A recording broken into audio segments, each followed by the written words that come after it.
The use of asbestos in building materials is one of the great industrial tragedies of the 20th century. It was cheap, flexible, insulating, fire retardant, almost too good to be true. It became a standard feature of building materials.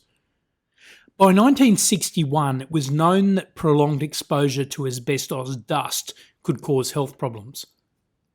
At that time, casual contact with asbestos was thought unlikely to be harmful.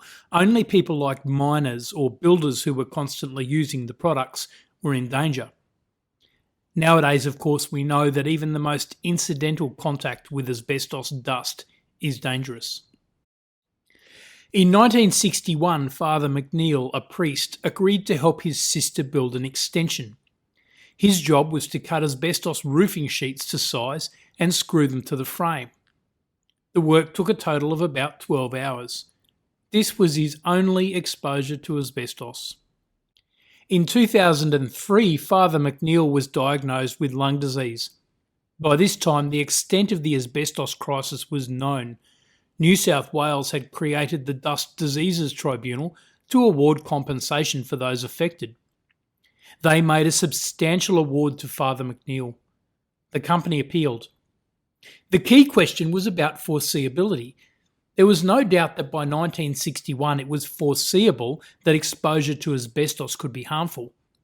The trial judge said that as a result, the manufacturer had a duty to Father McNeill.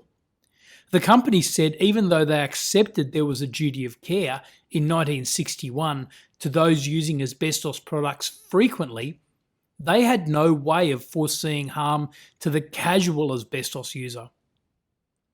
The Court of Appeal agreed with the company. Justice of Appeal Handley said that the evidence at trial does not provide a basis for concluding that a risk of injury was reasonably foreseeable in relation to a person whose exposure to asbestos was of the extremely low intensity of the respondent's exposure.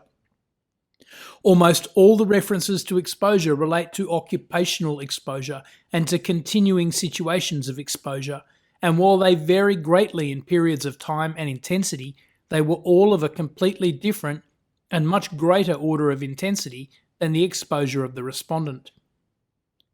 From this case, we learn that in each and every case, it is necessary to show a duty of care to the individual claimant. It's not enough to piggyback on the defendant's duty of care to someone else.